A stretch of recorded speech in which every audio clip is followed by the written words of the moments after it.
करके और भाग गए। अब तो देवता असुरों में संग्राम हो गया। अब देवता तो अमृत पी चुके थे, सोने को लड़वे को डरा है तो दैत्यन के राजा चुन चुन करके मारा और तो और राजा बलि इस युद्ध में मारे गए। लेकिन शुक्राचार्य जी ने मृत सजीवन से उनके राजा जिंदा कर दिया। जैसे ही बलि जिंदा हो गए, बोले महाराज आप क्या करें? बोले भैया हमारे जगह सबकी काट है, लेकिन विष्णु भगवान की काट नहीं है। बोले महाराज क्या करने आए? कल है तुम ब्राह्मण की सेवा करने लगो।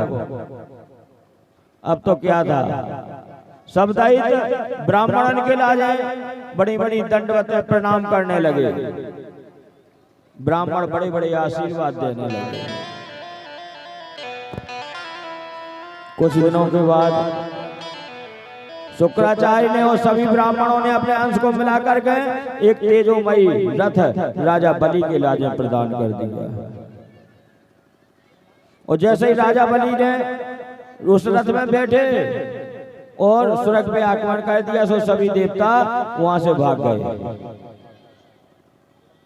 देवता लोग गुफाओं में चुप करके रहने लगे। जब अदिति ऋषि ने मैया ने पशुपति नाम का व्रत किया, जिससे वामन जी भगवान प्रकट हो गए।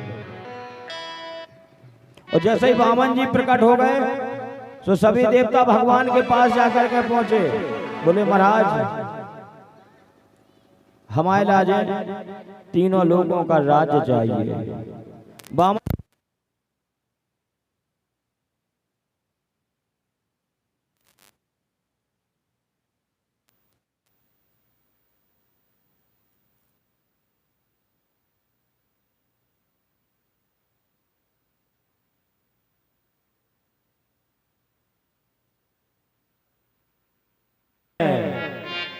ये भागवत रोज नहीं मिलने सुनवे को।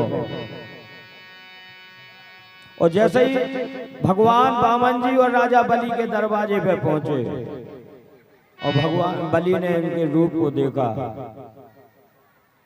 तो चरना को भगवान के दर्शन से वह मोहित हो गए। भगवान के ने राजा बलि की प्रशंसा के पुल बांध दिए। राजा बलि मन में विचार करने लगे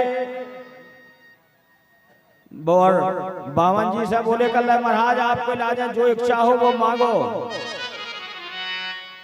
बोले राजन हमें ज्यादा कछु जरूरत नहीं है, हमारे राजन तो 3 पग भूमि की जमीन की जरूरत है, वही दे दो। वे बोले कल महाराज अरे 3 पग तो तुम चाहे जितने नाप लेते, इतने आवे की जरूरत ही नहीं पड़ती तुम्हारे राजन। बोले नहीं भैया।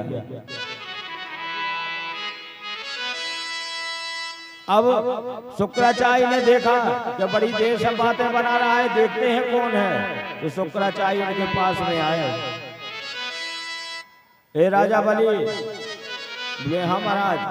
कल ये कौन है? कल महाराज आपको नहीं दिखाई दे रहा कि वामन है? शुक्राचार्य बोले कल ना ये वामन ही है, 53 है, ये विष्णु भगवान है तुम्हारे लगा ठाड़े। और 3 पग भूमि में सब नाप ले। राजा बलि से बोले कर के संकल्प दो 3 पग भूमि को। राजा बलि बोले कर महाराज 3 पग भूमि को भी संकल्प देना पड़ेगा, आपको जहां पे अच्छी लगे उसे ले लो आप। बोले भैया बगैर संकल्प के नहीं लेते। बोले महाराज सोनो चाहने हो सोनो ले लो, चांदी चाहने हो चांदी ले लो। अगर आप कहो तो हम 52 अंगुल की कन्या ढूंढ करके आपकी शादी कर देंगे। बोले भैया हमें ज्यादा नहीं चाहने, हमें तो 3 पग भूमि चाहने की में हम अपनी टपैया बना लेंगे। काहे कि असंतोषी ब्राह्मण का पतन हो जाता है।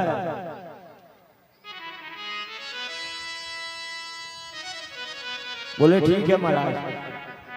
तो वे बोले कर संकल्प करो। बोले महाराज संकल्प भी देना पड़ेगा इसी छोटी चीज को। बोले हाँ बगैर संकल्प को नहीं लेते। और जैसे ही राजा बलि ने जल को पात्र उठाओ तो शुक्राचार्य उनकी आंख टोटी में बैठ गए कि जब जल नहीं निकले तो संकल्प के जैसे हुई है। और जैसे ही उनने जल डालो तो जल नहीं निकलो। भगवान जान गए, बोले बताओ राजा जी, बहुत तरह का तुम पात्र रखो है, इसमें जंग लग गई हुई है। तो भगवान ने अपने कुशा मारी में तो एक आंख में उनको कल गोविंदाय नमो नमः हो गया, उनकी एक आंख फूट गई। बाहर निकल करके जैसे ही शुक्राचार्य आए तो भगवान बोले कल भैया तुम्हारी एक आंख तो अच्छी है, एक आंख में तरह मोतियां बिंदु छा रहा हो तो सुबह को ऑपरेशन कर दा हूं। इसी प्रकार से राजा बलि ने संकल्प दिया और भगवान ने 3 पग भूमि नाप करके और उनकी लाजें गोलोक में भेज दिया। इति श्रीमद् भागवत पुराणे भाषा टीकायाम रजी राजा बलि दान भक्षण नाम वर्णम नामने अध्याय समाप्ति। बोलो कृष्ण बलदेव भगवान की जय हो।